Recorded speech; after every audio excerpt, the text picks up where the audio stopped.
হরে কৃষ্ণ। গত ভিডিওতে আপনাদেরকে বলেছিলাম যে গুরুকুলের ভেতরটা অনেক সুন্দর। তো আজ আপনাদের গুরুকুলের ভিতরে কি কি বিগ্রহ রয়েছে সেগুলো সুন্দরভাবে ঘুরে ঘুরে দেখাবো। তো তার আগে এই যে 7 নাম্বার গেট দিয়ে ঢুকে এরকম সুন্দর আমলকি ফলে নুয়ে পড়া এই যে গাছগুলি, সেইগুলো দর্শন করতে করতে আপনারা যেতে পারবেন সেই গুরুকুলের ভেতরে।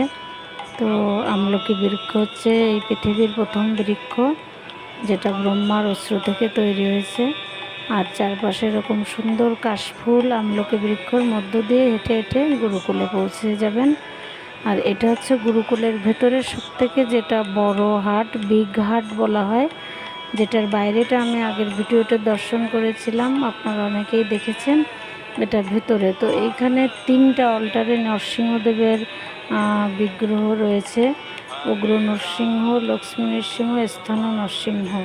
তো অনেক সুন্দর এই নরসিংহদেবের, দেখুন এখানে কোনো বিদ্যুতের ব্যবহার নেই।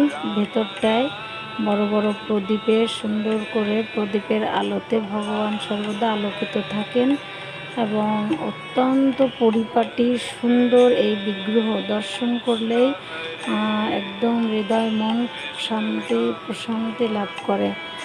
আর এই বিগ্রহ অত্যন্ত জাগ্রত, কারণ এখানে শুদ্ধ ভক্তদের দ্বারা সেবা হয়। তো এইটা হচ্ছে, এই পাশে আরেকটি অল্টার রয়েছে যেখানে পঞ্চতত্ত্ব রয়েছে। এটা পঞ্চতত্ত্বের ছোট ছোট বিগ্রহ, গুরু পরম্পরা সব কিছু বাম পাশে রয়েছে। অনেক সুন্দর, প্রত্যেকটা অল্টার আলাদা আলাদাভাবে বিভক্ত এবং সেখানে প্রদীপের আলো দ্বারা সজ্জিত। এটা দেখুন অনেক সুন্দর মাঝখানের অল্টার। এবার আমি চলে আসলাম ডান পাশের অল্টার। এখানে রাধা মাধবের যে সুন্দর চিত্রপট রয়েছে, আর এখানে শালিগ্রাম শিলাও রয়েছে, সেগুলোর এখানে অর্চনা করা হয় গুরুকুলের বাচ্চারাই। এবং গুরুকুলের একজন মহারাজ রয়েছেন তিনি এবং ব্রহ্মচারী রয়েছেন, তারা সেবা করেন। এই যে ছোট ছোট কুটুরিগুলো দেখা যাচ্ছে, এর ভিতর সুন্দর করে তেল ভরে প্রদীপ রাখা হয়।